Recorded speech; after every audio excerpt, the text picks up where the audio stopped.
여러분, 혹시 여러분 유행가 좋아하십니까? 대답 안 하실 줄 알았어요. 대답했다가 곤란한 상황이 될 수가 있죠.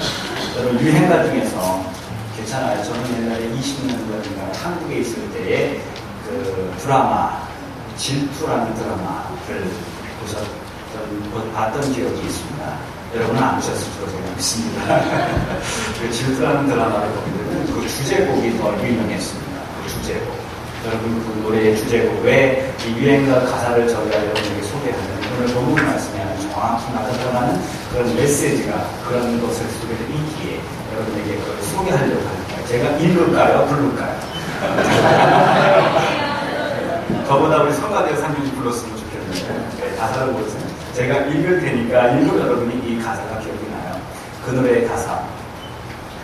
넌 대체 누굴 보고 있는 거야? 내가 지금 내 앞에 서 있는데 기억나시죠? 네. 넌 대체 무슨 생각하고 있니? 내가 지금 이렇게 애가 타는데 넌 날 초라하게 만들지 마. 날 초라하게 만든 내가 너무 싫어. 내가 지금 웃고 있을 거라 생각하니 하면서 나가는 게 있죠. 여러분 이 노래 기억나세요? 솔직해서 좋아요. 괜찮아요. 여러분이 대답해도 좀 저는 모르니까 저도 노래 아는데 예. 우리가 세상과 단절해 사는 수원주의자가 아니라면 세상의 물질문명 가운데서 우리가 그리스도의 복음으로 그것들을 접하고 그것들을 트랜스퍼 시킬 수 있는 이것이 성숙한 크리스천이즘이에요. Against culture가 아니고 transform culture. 이게 크리스천이즘이에요. 여러분 보세요. 이 노래 보니까 참 재밌어요. 어느 한 여자가 어느 한 사람에게 질투를 느끼는 사람이 다른 사람을 좋아하니까 질투를 느끼면서 아무리 그 앞에 가서 아름다운 소리, 예쁜 소리를 다 해도 딴 데 보고 있고 다른 마음을 품고 있으니까 이런 노래를 불러요. 넌 대체 누굴 보고 있는 거야? 내가 지금 네 앞에 서 있는데 나를 봐야지. 네 마음은 지금 나를 바라보지 않고 뭔가 다른 대상을 바라보고 있어. 넌 대체 지금 무슨 생각하고 있니? 나는 온통 네 생각밖에 없는데 너는 지금 나를 네 앞에 두고 너는 지금 다른 생각을 하고 있고 다른 대상을 생각하고 있어. 나를 너무 초라하게 만들지 마. 이렇게 내가 네 앞에서 애타게 너를 찾고 있는데 내가 나를 초라하게 만들니 난 내가 싫어. 너 지금 내가 네 앞에서 말하면서 웃고 있지만 내가 웃고 있을 거라 생각하니 내 속은 터져버려. 이런 마음이 있는 이런 가사입니다. 질투하는 노래. 이 본문을 이거를 제가 왜 서두에 소개했는가? 오늘 본문을 제가 소개하면서 여러분에게 이 말씀을 적용하도록 하겠습니다. 여러분 믿음이란 신앙이란 무엇인가에 대한 여러 가지 정의가 있지만 사도 바울은 그의 인생의 거의 후반기에 가장 힘든 상황에 있었던 그의 글 중에서 갈라디아서인데요. 4장 16절에 보면 6장 14절에 보게 되면 이런 고백을 합니다. 내가 그리스도의 십자가 외에는 내가 자랑할 것이 없나니. 뭐라고 노력히 자랑할 게 없다고요? 내가 그리스도의 십자가 외에는 자랑할 것이 없나니 내가 세상에 대하여 십자가에 못 박히고 세상이 나에 대하여 그러하다. 즉 바울이 세상에 대해서 뭐 했다고요? 십자가에 못 박혔다.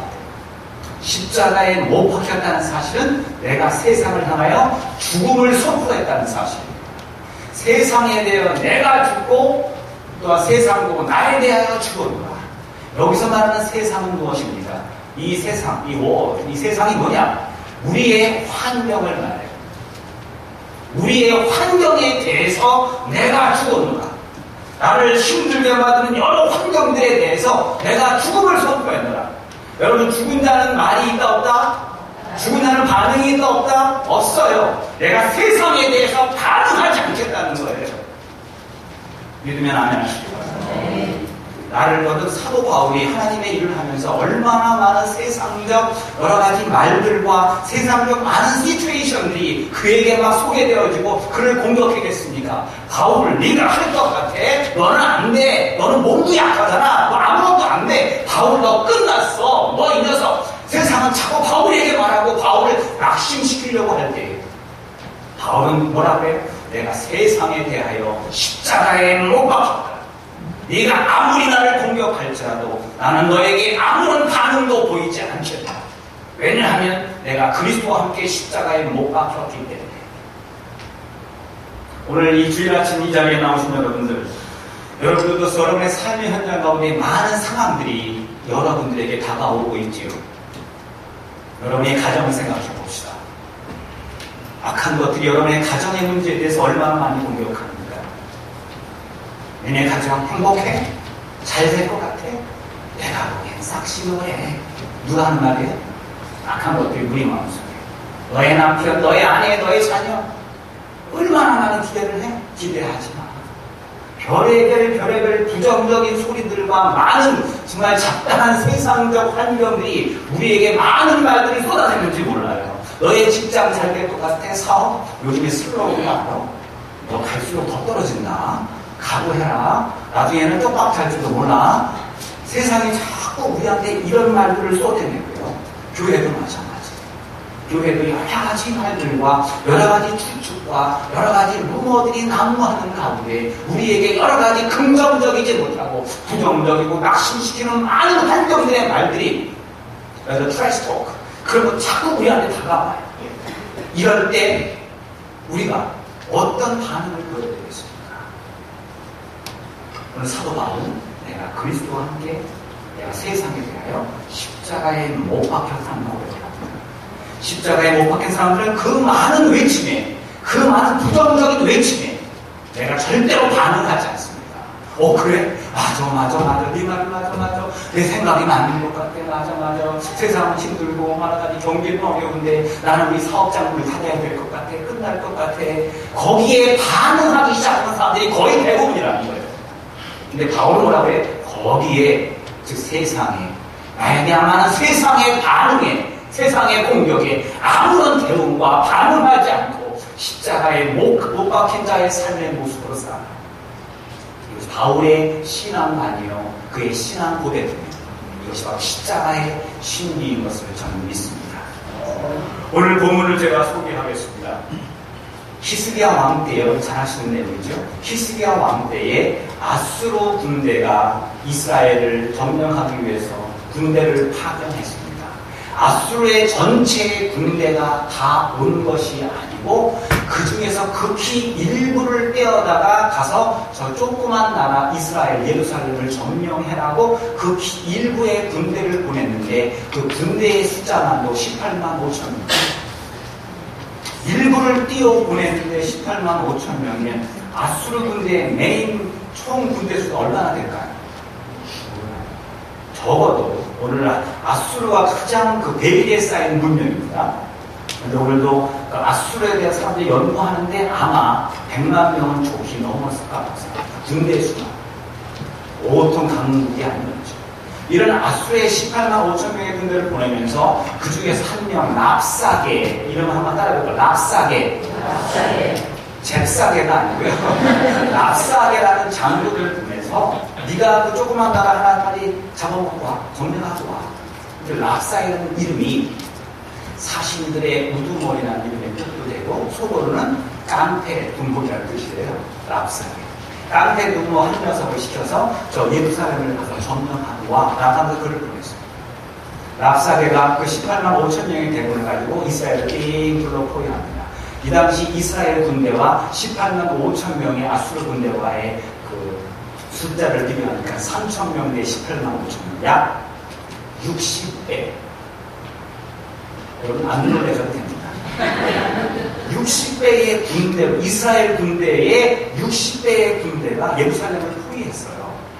와, 이 포위당한 것은 즉 아수르 군대는 점령하면 남자들을 다 죽입니다. 즉 우리가 죽어야 된다는 상황이에요.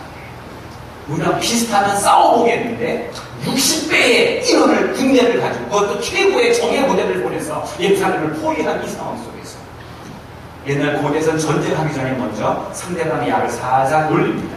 골리앗이 사울왕 때 막 약 올린 거 아시죠? 옛날 전쟁 전에 상대방의 길을 꺾기 위해서 먼저 조롱하거나 비웃거나 약을 올려요. 이럴 때 랍사게라는 사람이 장군이 이스라엘 백성들에게 조롱의 말을 하기 시작합니다. 좋아요. 36장 후반부를 읽었지만 36장 계속 전반부에는 랍사게가 어떻게 이스라엘 백성들을 조롱하고 이스라엘 백성들을 비웃는가에 대해서 쭉 설명이 나옵니다. 자, 저를 보시면 간단해요. 이스라엘 백성들이 뭐라고 말하느냐? 니네 나 무섭지? 그러는 거예요. 우리가 지금 이 엄청난 대군으로 너네들을 포위했는데 니네 쫄았지? 이렇게 물어봐요. 니네 우리 무섭지? 너네들은 전술이나 있는 거냐? 이 군대가 부르면 너는 왜 아무것도 안 하니? 너 대체 누굴 보고 있는 거니? 왜 아무것도 안 하니? 니네 군사력이나 있냐? 우리가 니네 60배나 되는데 니네 군대나 있어? 심지어는 이 랍사게가 뭐라고 말하냐면 우리 군대 중에서 말 2,000마리, 말 2,000피를 줄 테니 너네한테 그 말을 탈 자가 있냐? 탈 자가 있을까요? 없을까요? 그 말은 사실이에요. 맞아요. 그 말 2,000피를 줘도 할 기수도 없어요. 니네 그렇게 별것도 아니면서 왜 우리의 포위 앞에서 가만히 있니? 너네 힘이나 있어? 너네는 끝이야. 이스라엘, 너네는 소망이 없어. 너네는 이제 곧 점령당할 것이야. 심지어는 이런 경우까지. 얼마나 니네가 힘드냐면 니네들이 누운 대변을 너네들이 먹을 것이고 니네들이 누운 소변을 너희들이 마실 것이야. 그토록 니네가 굶어 죽을 때까지 우리는 너희들을 공격할 거야. 겁나지? 무섭지? 쫄아봐! 이렇게 아수르가 엄청난 공격을 하고 이 아수르는 랍사게요. 이 랍사게는 아까 그랬죠. 무슨 두모? 깡패 두모. 악한 마귀의 상징이에요. 이 모든 마귀 중에서 악한 마귀의 상징. 마귀는 우리의 삶의 현장 가운데 이렇게 공격합니다. 여러분들이 착각하는 게요. 마귀가 이 두 뿔이 달려가지고 여러분에게 와서 여러분을 공격하면 여러분 아무도 속아 넘어갈 사람 없어요. 근데 악한 마귀는요. 그렇게 옵니다. 우리의 환경과 상황이라는 여러 가지 상황과 생각 속에서 악한 마귀를 우리에게 오는 거예요. 이렇게 악한 마귀들이 우리에게 와서 많은 공격을 쏟아내고 이 정말 기막힌 조롱을 받고 이 어마어마한 군대 앞에서 이 수많은 그 갈등의 위험한 상황 속에서 이스라엘 백성들이 그 많은 랍사게가 많은 공격과 조롱을 쏟아내고 있는데 오늘 본문은 뭐라고 말하냐면 이스라엘 백성들이 아무도 잠잠하여 한 말도 대답치 않았다라고 말합니다. 랍사게가 그 많은 공격을 하면 반응이 있어야 될 거 아니에요. 누가 뭐라고 나한테 막 소리를 지르고 욕을 하고 화를 내면 뭔가 반응이 있어야 되는 거 아닙니까? 그래서 상대방도 더 신이 나서 더 욕하고 더 들리죠. 아무리 욕하고 아무리 조롱하는데 이스라엘 백성들은 잠잠하며 한마디도 대답하지 않고 완전히 무시해버리고 완전히 무반응으로 대해버리는 거예요. 그래서 랍사게가 그때 불렀어요. 그 노래가 최근에 유행한 거예요. 넌 대체 누굴 보고 있는 거야? 내가 지금 내 앞에서 이렇게 이 엄청난 군대가 서 있는데 니네 겁나지 않니? 넌 지금 무슨 생각하고 있냐? 니네 곧 죽어! 나는 엄청난 군대야. 우리 아수르 군대의 명성을 못 들어봤어. 니네 지금 무슨 생각하고 있냐? 전술이나 있어? 내가 지금 이렇게 외치고 있는데 왜 너네들은 아무 반응도 보이지 않는 거야? 뭐가 문제인데? 니네 지금 뭔가 문제가 있나? 지금 랍사게가 자꾸 이렇게 외치고 있습니다. 이스라엘에서는 완전히 무반응입니다. 히스기야 왕이 명령했어요. 왜냐? 이 랍사게의 싸움, 이 아수르와의 싸움은 그 군사 대 군사의 싸움이 아니라는 것을 알았어요. 그러면 신기한 게 이스라엘 백성들이 군대를 잘 정비했을 때는 거의 100%는 아닌데 거의 80% 이상 패합니다. 뭐라고요, 목사님? 이스라엘들이 철저한 군대를 조직하고 군대를 잘 준비하면 80% 이상의 패해요. 거의 승률이. 80% 지고 20% 그것도 거의 무승부죠. 근데 희한하게 군대가 정비되지 않았음에도 불구하고 하나님을 붙잡고 있으면 이스라엘 백성들은 백전백승을 하는 거예요. 여기에 영적인 비밀이 있는 거예요. 히스기야 왕은 그것을 알았어요. 눈앞에 보이는 현실은 18만 5천의 군대지만 이것이 나의 문제가 아니고 이것은 혈과 육의 싸움이 아니고 눈에 보이는 환경과 상황의 싸움이 아닌 하나님과의 영적인 싸움인 것을 알았기에 영적인 싸움 속에서 쉽게 그 악한 마귀의 공격과 그 많은 트래시 토크에 내가 좌중이 되지만 마음을 침잠하며 마음의 중심에 하나님을 붙잡고 그 모든 트래시 토크에 반응하지 않고 끝까지 하나님만을 바라보고 히스기야 왕이 명령했기에 이스라엘에서는 아무런 반응도 보이지 않고 랍사게의 마음을 더 애타게 하고 있습니다. 넌 대체 무슨 생각하고 있니? 하면서. 여러분, 우리의 성경 속에 보게 되면 여러 가지 사건 안에서, 여러 가지 상황 앞에서 우리는 두 가지 부류의 사람들이 있습니다. 반드시 성경도 그렇고요, 우리 신앙생활도 마찬가지. 어떤 상황이나 환경이 닥쳐왔을 때에 우리는 그 상황과 환경에 아주 센시티브하게, 아주 민감하게 반응하는 사람들이 있어요. 닥치는 환경에 쉽게 넘어져 버리고 환경에 대해서 좌지우지, 믿음 생활도 좋은 것 같다가 환경이 이상하게 좀 나를 어렵게 만들면 막 따르다가 갑자기 이렇게 굉장히 환경에 민감한 사람들, 하루에 수십 번씩 롤러코스터를 타는 사람들이 많다니까. 그런데 대부분 정말 하나님께 기뻐하는 사람들, 성경의 위대한 여러분들, 특히 여러분들을 포함하면 여러분들은요, 이 환경에 민감하게 대답하고 반응하는 사람이 아니고, 여러분은 이 환경에 무반응으로, 여러 상황에 무반응으로 반응하지 않고, 오직 여러분은요, 하나님에게만 반응하게 돼 있어요. 네. 여러분, 제가 동물을 참 좋아해요. 제가 강아지 좋아하고, 고양이도 좋아하고, 다람쥐도 좋아하고, 저렇게 동물을 좋아하는 줄 몰라요. 파리도 좋아해요. 근데 너희들 파리 좋아하면 그냥 마셔버려요. 그거부터 저는 동물을 좋아하는데요. 동물에 대한 걸 제가 많이 알아요. 근데 그 개, 독이나 강아지 같은 경우는 사람을 향해서 짖는 게 본성이지 않습니까? 근데 개들이 훈련받지 않은 개들은 3분 이상을 짖지 않아요. 어느 집에 방문을 했죠. 얼마나 짖어야 되죠? 귀찮죠? 조용히 하면 계속 짖어요. 아무리 짖어도 너는 짖어라 하고 나는 아무 눈기를 한번 주지 않고 있으면 3분. 훈련받지 않은 개는, 특별히 짖도록 훈련받지 않은 개는 3분 정도를 짖다가 스스로 지쳐버려서 더 이상 짖지 않는 겁니다. 한번 가서 해보십시오. 악한 것도 마찬가지로 우리의 삶의 환경 속에서 어떤 환경이 딱 닥치면 악한 것들이 막 짖어요. 막 힘들게 만들어요. 근데 우리 거기서 그래 그렇지 막 그냥 안절부절하면 계속 환경을 우리를 더 엄습해와요. 근데 거기에 무반응으로 너는 짖어라 환경아, 나는 너에게 반응하지 않겠다 라고 담대하게 무반응으로 보이면 어느 순간 그 환경은 내 삶의 문제 가운데 싹 사라져버리는 것을 보게 됩니다. 네. 여러분, 우리의 상황이 여러분에게 지금 많은 말을 하죠. 여러분 지금 제일 힘든 게 뭐예요? 삶의 현장 속. 지금 사업 힘들죠? 사업. 혹시 가정의 문제 힘든 문제 있어요? 교회 문제 힘드세요? 어느 게 당신이 교회가 힘든가? 우리 괜찮긴 하는데. 여러 가지 힘든 문제들 많죠? 가정의 문제, 사업의 문제. 이 모든 문제를 가운데 보십시오. 내 마음속에 항상 긍정적이고 기쁜 마음 들지 않아요. 끝났다. 미래가 없다. 안 될 것 같다. 포기해라. 문 닫아라. 뱅크럽 해라. 별의별 마음들이 막 우리에게 다가와요. 이럴 때는 어떤 반응을 여러분 보이십니까? 그 반응에, 그 공격에 여러분 동의하십니까? 아니면 그걸 부인하십니까? 오늘 제가 이 본문 말씀을 통해 보냅니다. 여러분의 많은 환경이 여러분에게 도전해 올 때, 환경에 대해서만큼은 아무런 반응도 보이지 마십시오. 아멘. 무반응으로 보일 때 환경은 스스로 물러서 랍사게가 더 화나는 거예요. 자기가 이렇게 공격했으면, 랍사게는 전쟁의 아주 그냥 막 대가거든요. 다른 나라에 가서 이렇게 막 공격하면 그들이 열받아가지고 스스로 막 뛰쳐나오면 잘 됐어. 칼로다 치면 돼요. 근데 이 백성들은요, 아무 반응도 하지 않는 거예요.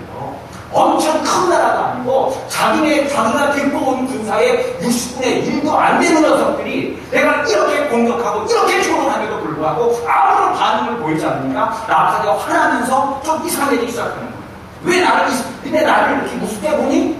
내가 어떤 장군인지 알아? 아수르가 어떤 나라인지 알아? 내는 최종식이니? 지금부터 누가 페이스를 잃어요? 공격하던 랍사게가 갑자기 자기의 페이스를 잃기 시작해요. 아무런 반응을 보이지 않자 악한 것들이 이제 자기의 페이스를 잃고 서서히 무너지기 시작합니다. 여러분, 신기하게 이렇게 우리의 주어진 환경과 상황에 응답하지 않은 이 무응답한 사람들에게는 공통적으로 나타나는 이상한 심통이 있어요. 증상이 있어요. 그것은 뭐냐? 그동안 잘 느껴지지 않았던 하나님이라는 존재가, 하나님의 역사가 내 삶 가운데 구체적으로 임하고 구체적으로 경험되기 시작합니다. 여러분 보세요. 시계 소리 들리세요? 지금 저기 우리 뒤에 시계가 있어요. 지금 시계 소리 들리세요? 들리시는 분 계세요? 저 뒤에 앉아 계시는 분은 잘 안 들리거든요. 왜냐? 지금 우리가 시계 소리에 귀를 기울일 수가 없어요. 저녁에 혼자 와서 불 다 끄고 저 뒤에 앉아서 다 기도하면 시계 소리가 들리기 시작해요. 우리가 세상을 향해서 위에 불안해가지고 우리의 환경과 상황을 공격하면 거기에 우리가 몰입하면 하나님의 말씀이 들리지 않고 하나님이 보이지 않아요. 그러나 그 모든 것에 마음을 닫아버리면 무방하고 개고하기 시작하면 그때부터 하나님의 음성과 하나님의 임재와 하나님의 역사가 여러분의 삶 가운데 구체적으로 임하는 것을 경험하게 됩니다. 제가 이제 한 6개월 가까이 돼가죠. 1년 된 것 같나요? 6개월 가까이 됐는데 여러분, 저는 굉장히 파란만장한 청빙 과정을 겪은 목사입니다. 아마 보기 드문 목사입니다. 청빙 과정 속에서 여러분, 저는 굉장히 여러분에게 아무래도 목회자로서 앞에서 인간 리더로서 저의 약한 모습을 보이지 않기 위해 최대한 노력을 했지만 솔직히 제가 왜 청빙 과정 속에서 왜 힘들지 않았겠어요? 많이 힘든 상황들이 많이 왔어요. 상황들이 와요. 예를 들어 여러 가지 생각들도 하나님 막 공격도 오고 그래서 목회할 줄 알아? 이래서 그렇게 하지만 오죠. 당신의 자녀 문제까지도 막 하나님 이게 참 나 정말 이래요. 잘 될 줄 알아요. 그렇게 그 목회 인생 끝이다. 그런 목사들한테 찍히면 너 가만 안 둬. 이런 여러 가지의 말들과 생각들이 자꾸 환경이 나를 엄습을 해와요. 솔직히 힘들더라고요. 그냥 자꾸 환경이. 제가요, 목사인 제가 여러분에게 환경에 대해서 반응하지 말라고 했잖아요. 제가 좀 회개하는 마음으로 고백하는 게 가능해요. 제가 환경이 반응이 되더라니까요. 한마디 전화 한 통화 받으면 하루 종일 가슴이 두근두근 받으면 괜히 두근두근 누구한테 말을 들으면 정말 두근두근 환경에 반응하니까 이게 뭔가 헷갈리기 시작하는 거예요. 근데 계속 그 문제 때문에 그나마 감사합니다. 우리는 뭐가 있어요? 무릎이 있잖아요. 우리는 기도가 있잖아요.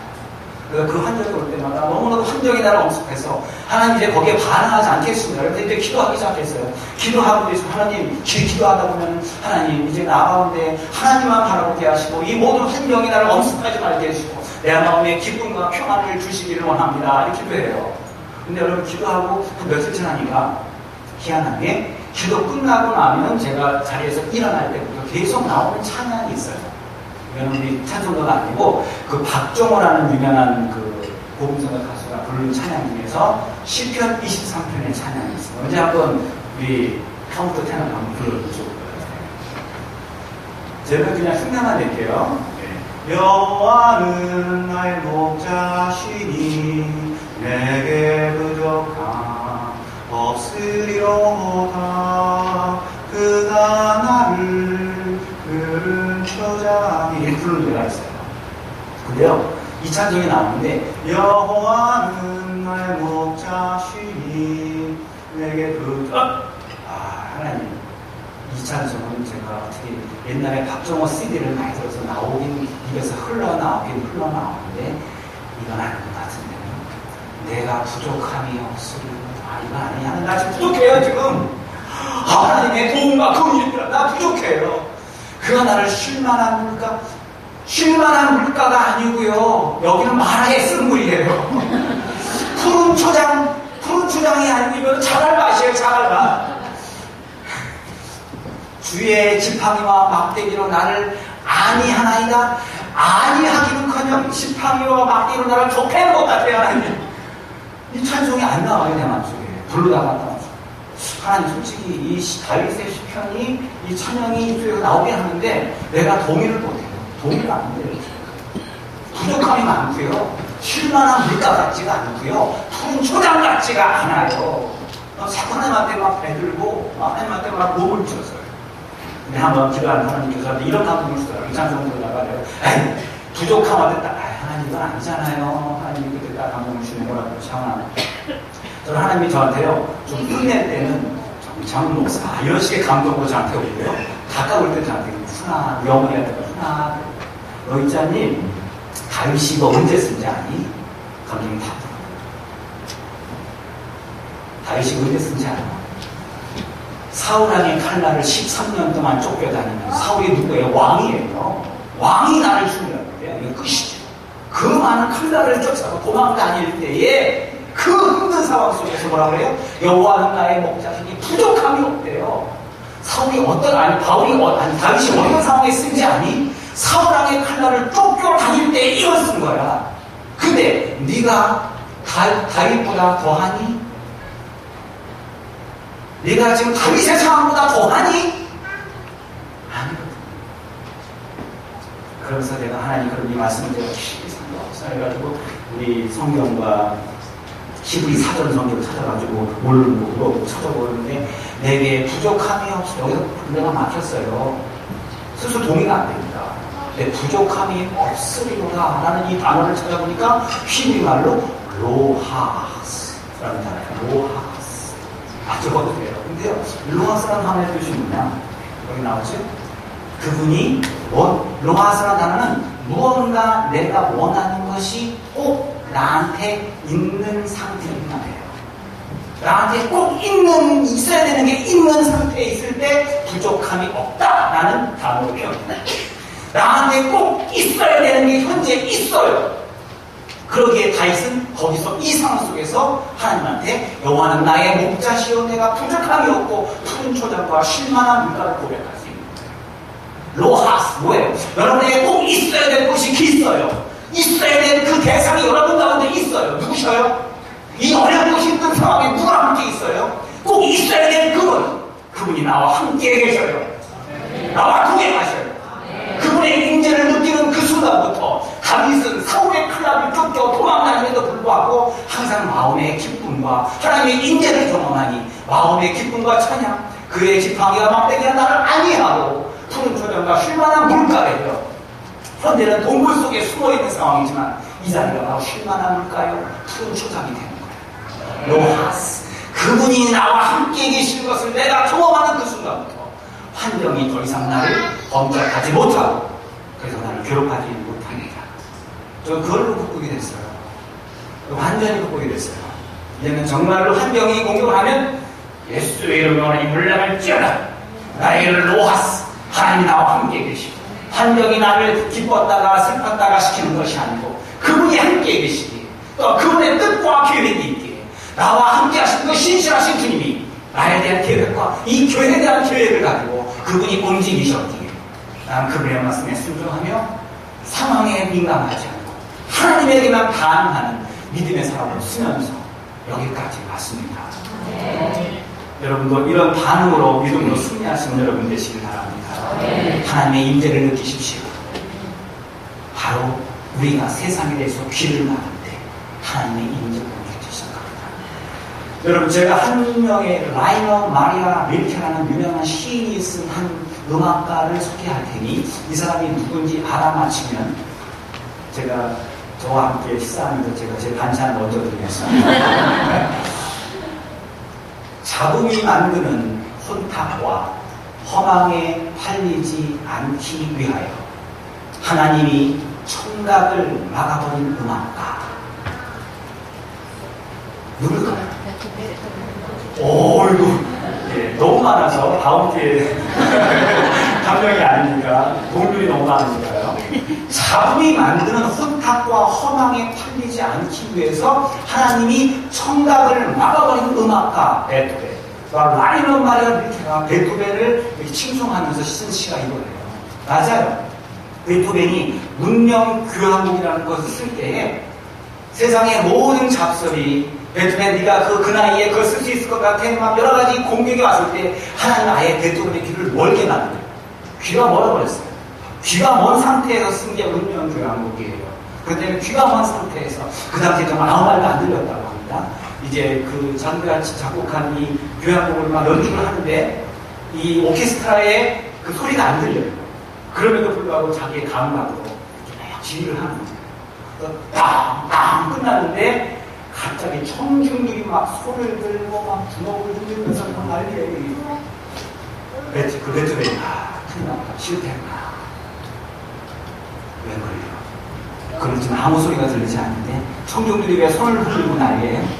너무나도 감동스럽고 열광이 되어서 그냥 베토벤과 하나님 찬양 이런 소리가 칭송의 소리가 들리지 않습니까? 사람들이 화나서 막 주먹질하는 그러더라고요.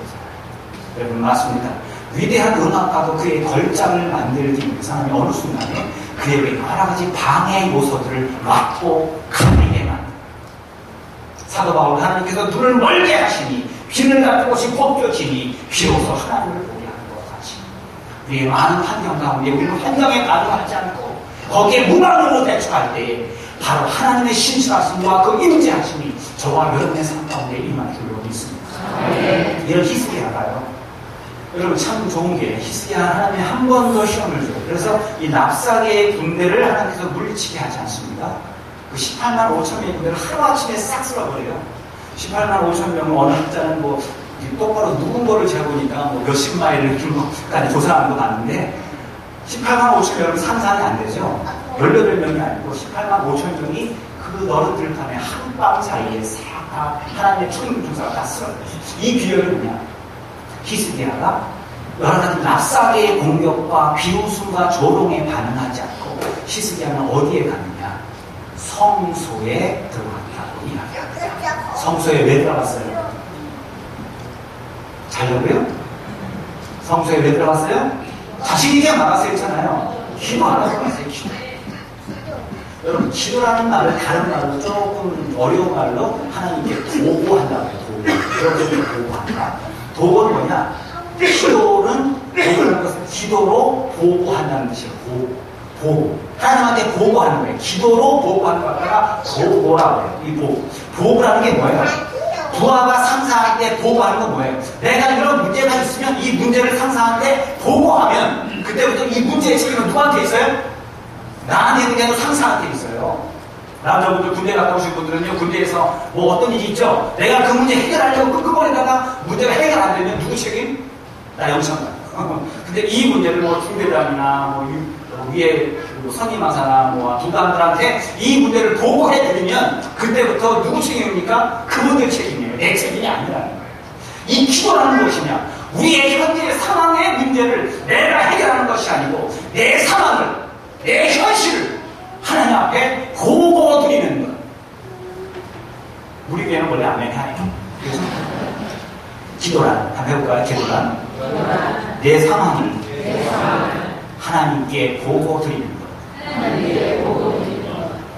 그럴 때부터 이제 누구 책임이에요? 하나님 책임. 하나님 하십니다. 하나님이 상황에 반응하지 않고 하나님한테 넘길 때에 하나님께서 구체적으로 실감나게 60배나 큰 아수르의 군대를 싹 세워놓으십니다. 여러분의 삶의 현장과 여러 가지 여러분의 기도 제목이 얼마나 큰지 저는 알지 못하지만 아수르의 군대 앞에선 이스라엘 백성보다 더 크지 않았을 거예요.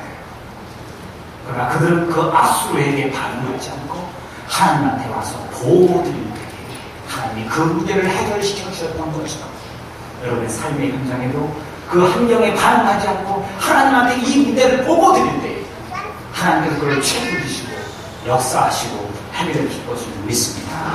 자, 이렇게 히스기야가 승리했어요. 성경은요, 한 번 승리 후에 다 끝내지 않습니다. 한 번 더 이 사람이 이 상황에 완전히 반응하지 않고 끝까지 하나님에게만 반응하는 사람으로 한 번 더 훈련을 시켜요. 이게 적군이 물러갔어요. 적군이 다 죽었어요. 이겼어요. 승리해요. 적군의 모든 폐물을 다 차지했어요. 옛날 군대들은 다 폐물을 가지고 다니고 노력한 거 다 보관하고 있습니다. 그걸 다 하니까 졸지에 이스라엘 백성들이 엄청난 부자가 되어버린 거예요. 근데 놀라웠어요. 이제부터 정말 편하게 살 줄 알았더니 히스기야에게 뭐가 생겼냐? 병이 생겼죠? 죽을 병이 생겼다고 성경이 말해요. 죽을 병이 생겨서 히스기야가 죽을 수밖에 없어요. 환경이 자꾸 히스기야를 말하고 너 끝이다. 너 죽을 병이다. 의사가 너 오래 못 산대. 너 끝났어. 약도 없어. 너는 끝이야. 안 돼. 역시 환경이 히스기야를 공격해요. 아까는 국가적인 문제, 총체적인 문제라는 지금은 내 개인적인 문제, 나의 건강한 문제가 환경을 닥칩니다. 여러분 이런 문제가 닥치면 자꾸 우리는 주위 사람들 말 듣죠. 안 된대, 된대, 의사가 뭐래, 안 돼. 여러 가지 환경의 문제가 나를 공격하고 엄습하고 있어요. 이럴 때는 뭐 해야 돼요? 환경에 반응하지 마세요. 환경에 반응하면 그렇게 돼요. 제가 예전에 한번 소개했죠. 1년 전이에요. 1년 반 전이고, 1년 전에. 부활절이죠. 이번에 그 전에 1년 반 됐어요. 그때 우리 집사님 한 분이 여기 갑상선 암이 걸렸다고 제가 말씀드렸죠? 근데 이게 초기 단계라, 여러분, 암 중에서 가장 마일드한 암이 이 갑상선이거든요. 이거 쉬워요. 근데 집사님 따님들이 대학생인데 인터넷 서치해가지고 이 갑상선 암 수술을 할 경우에 생기는 부작용 및 여러 가지 그런 사이드 이펙트 같은 거 있죠. 이런 것들을 딸들이 쫙 뽑아가지고 엄마한테 보여주는 거예요. 엄마, 이런 문제도 있을 수 있대. 엄마, 심지어는 이게 뭐 마일드한 거라고 하면서도 수술할 때 이런 문제가 있어서 이렇게 죽은 사람도 많대. 엄마 조심해. 그러니까 이 집사님이 하고 마음을 졸이는 거예요. 그냥 별거 아니거든요. 근데 딸들이 갔다가 목사님 이거 보세요. 와, 거기 보니까 확률이요. 10%도 안 되는 확률. 2%, 3%도 안 되는 확률을 가지고 와서 들이미는 거예요. 거기에. 근데 왜 이렇게 반응하시냐고. 나 반응하지 말았더니 아니래요. 목사님 뭐 기쁨이 없어요. 막 기쁨 가지시라고. 이분이 자꾸 거기에 얽매이더니 수술하셨거든요. 근데 그 2%가 안 되는 그 확률 때문에 들어가셨어요. 수술은 성공적으로 끝난 다음에 여기 심줄을 이제 혈관을 이제 나갔는데 혈관이 지혈이 안 돼서 전기로 지졌어요. 그런 다음에 이걸 보냈어요. 그럼 전문가가 수술을 하고 이때 인터넷에 시켰어요. 이 친구가 발톱을 지진 다음에 보냈어요. 근데 이게 안에서 터져버려요. 피가 안쪽으로 다 터져서 폐혈을 들어갔어요. 이런 확률이 2%예요. 거의 없대요. 근데 거기에 연연해가지고 그거 보고 있다가 거기에 빠져버린 거라니까요. 제가 얼마나 나쁜지 모르겠어요. 환경에 반응하면 안 돼. 별것도 아닌 걸로 반응하지 마세요. 거기서 하나님이 나에 대한 뜻을 가지고 그걸 바라보시라고요. 자꾸 그런가 보다. 그러면 이거 생각 안 하고요. 오늘 히스기야 이 병에 걸렸을 때 심지어는 뭐 이사야 선지자까지 이거 너 유언해야 돼. 안 돼. 히스기야 거기서 하나님한테 가서 벽을 향하여 기도하고 제비같이 뛰어져서 학같이 목을 떼고 비둘기같이 가슴을 다하여 하나님 앞에 울면서 기도할 때 하나님 히스기야의 병을 결국에 고쳐주시고 해시계의 이름표를 10번나 돌리면서까지 그의 생명을 연장시키는 하나님. 그가 환경에 반응해봤어요. 만약에 환경에 반응해봐요. 어디 됐을까요? 끝났어요. 근데 그 환경의 수많은 공격과 많은 조롱과 많은 절망적인 말과 많은 힘든 말을 던져와도 기사는 그 모든 것에 무반응하고 벽을 향하여 하나님을 향하여 하나님한테 보고할 때에 하나님이 히스기야의 병을 고쳐주신 거예요. 여러분, 하나님은 꼭 3번 실패한 사람한테는 3번 물어보고요. 되게 3번까지 완전히 그 문제를 이제 패스해서 내 몸에서 기억하고 이 브레인이 기억하게 만드십니다. 이 2번 성공했거든요. 아수르 군대 앞에서 무반응했을 때 승리했어요. 아멘이십니까? 그리고 자기의 죽을 질병에 대해서 무반응하고 하나님께 도구했더니 살아났어요. 자, 이런 일이 있고 나니까 어떤 일이 생겼냐면 이제 사신들이 오는데요. 바벨론 사신들이 와요. 오늘 제가 읽은 말씀은요, 이사야서 36장, 37장, 38장, 39장, 이 4개의 장이 있으니까 집에서 잘 읽어보시면 얼마나 보라마틱하고 재밌는지 몰라요. 자, 병에서 고쳐놨어요. 누구의 은혜로? 하나님의 은혜로 고쳤어요. 그래서 이제 바벨론에서 사신이 와요. 사신이. 바벨론에서 왜 사신이 올까요? 이유가 있어요. 지금 바벨론은 신흥 정복 국가고 기존에 큰 형님이 한 분 계셔요. 막강한 형님 누구예요? 아수라라는 형님이 계시고 이 바벨론은 새로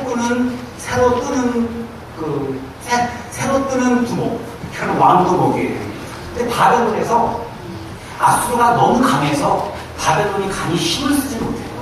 아수르 문치를 보고 저 아수르만 물리치면 우리 바벨론이 세계 최강의 국가가 될 수가 있는데 아수르는 너무 강해. 아수르는 전쟁에서 지금까지 백전백승이었어요. 근데 아수르가 군대를 보내서 예루살렘, 이스라엘을 공격한대요. 결과는 뻔하죠. 어떻게 돼요? 그 나라도 역시 백전백승에다가 백일전백일승을 추구할 줄 알았어요. 그랬더니 그 세계 최강의 자기도 강력 범죄보다는 그 형님 국가, 아수르 국가가 그 조그만 나라 가서 18만 5천 명이 전멸을 했대요. 뭔가 있어. 그죠? 거기에 뭔가 있어요. 그러니까 그 아수르도 못 따라하는 뭔가가 거기 있다고요. 야, 그 나라에 있는 그 뭔가를 우리가 발견하거나 그걸 우리가 도용하면 우리가 아수르를 이길 수 있겠다 하고 있는데 세상에 그 왕이 죽었대요. 왕이 죽을 병이 걸렸대. 왕이 죽을 병 걸린 사람하고 화친하고 죄 사인해 주면 뭐해요? 아무 소용없죠.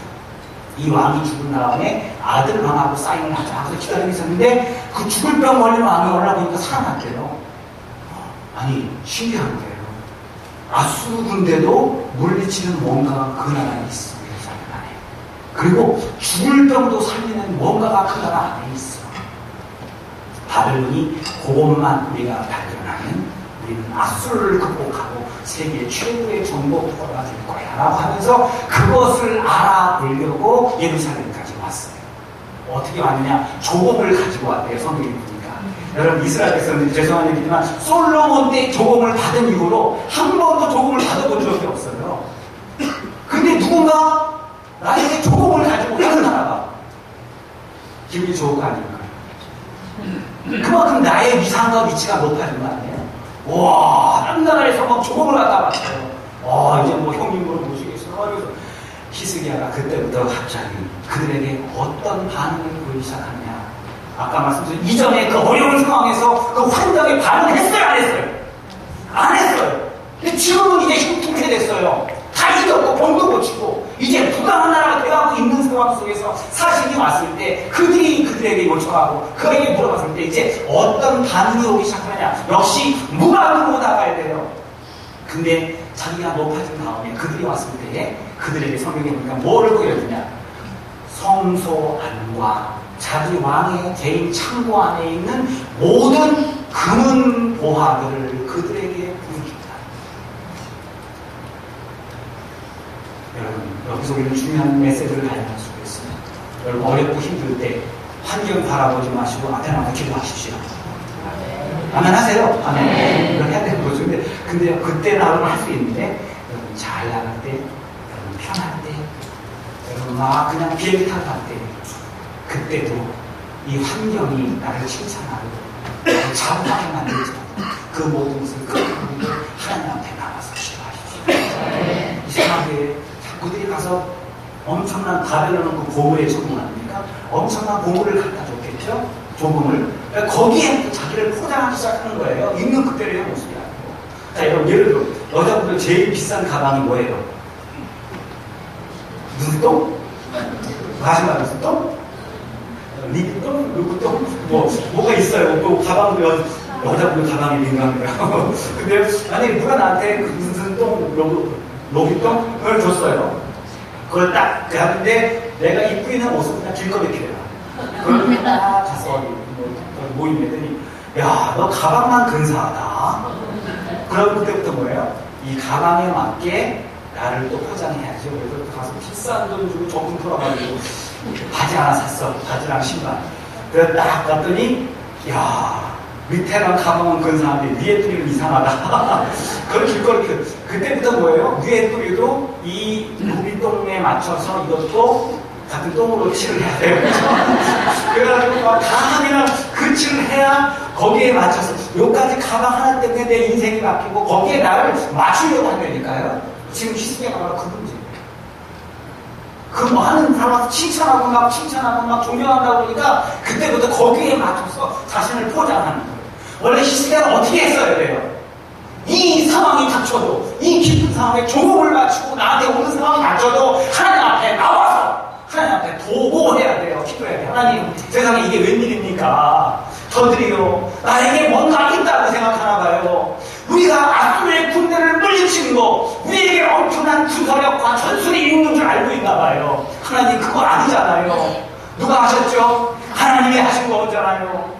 내가 죽을 병에 걸리고 다시 살아나고 의사 잘 만나서 좋은 약 써서 그런 거 아닌 거 하나님 저 압니다. 누가 하셨죠? 하나님께서 하셨습니다. 저들의 저 조언과 저들의 저 칭찬에 제가 자고하고 거기에 반응하지 말게 해주시고 오직 하나님에게만 무릎 꿇고 하나님에게만 반응하는 제가 되게 해주십시오 라고 했어야 돼요. 근데 거기에 맞춰서 막 참고 여러분 나중에요 바벨론이 쳐들어온 이유 중에 하나 그거예요. 이 나라에 있는 창고에 엄청난 보물이 있죠. 이스라엘은 원래 가난했잖아요. 근데 아수르의 18만 5천의 군대를 싹 전멸시킨 다음에 그들이 그동안 약탈해왔던 그 모든 재물을 가지게 돼서 엄청난 부자가 됐거든요. 이거를 자랑했더니 다시 바벨론 이거를 다 뺏어가요. 신기한 게 하나님을 자랑하면 하나님 우리에게 많은 걸 주십니다. 그런데 하나님 외에 다른 걸 자랑하면 그 자랑하는 그것 때문에 내 인생에 큰 재앙이 올 수 있다는 사실입니다.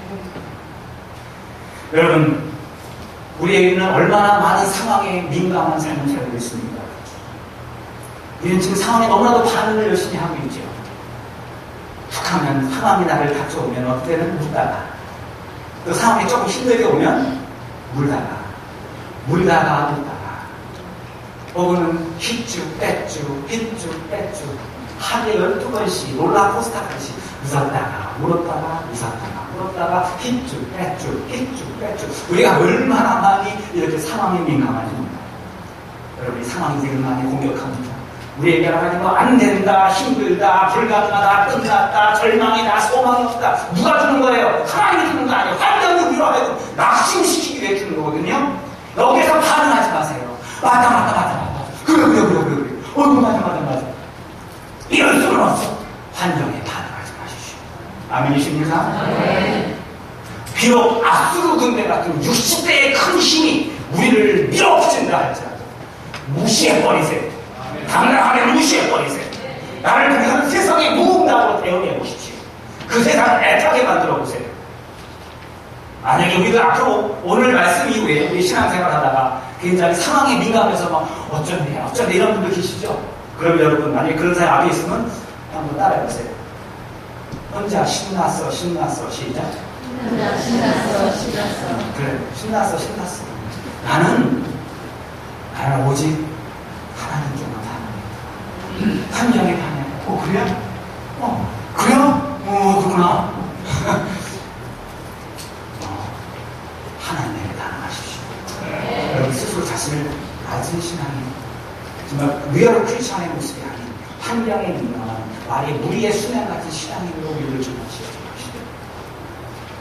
마귀는 오늘도 우리 사망 속에서 일하고 있습니다. 오늘 이 자리에 올 때까지 여러분의 가정, 여러 가지 사업, 교회, 여러 가지 문제들 가운데 이 상황 가운데 여러분에게 말을 속삭이고 납사기같이 조롱하고 비난함으로 말미암아 여러분을 힘들게 만듭니다. 너 화났지? 열받지? 화장 안 해? 절망 안 해? 슬프지 않아? 왜 안 니?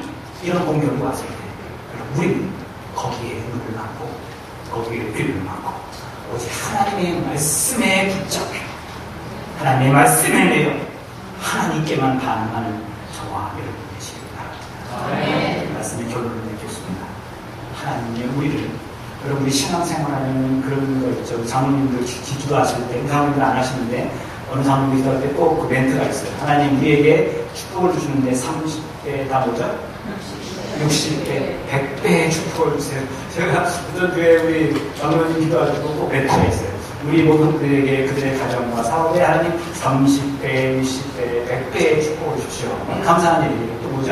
하나님 우리 형님들 모든 자녀분들이 머리가 되게 해주시고 머리가 되지 말게 해주시고 항상 멘트들이 있으세요. 우리가 이 삶이면 30배, 60배, 100배의 축복을 주신다고 믿으십니까? 그런데 하나님 우리를 30배, 60배의 축복으로 만들 수도 있지만 그렇게 하실 수 있는 분이지만 하나님에게 우리의 더 큰 뜻은 뭐냐? 60배로 더 크게 만드는 게 아니고 60분의 1일지라도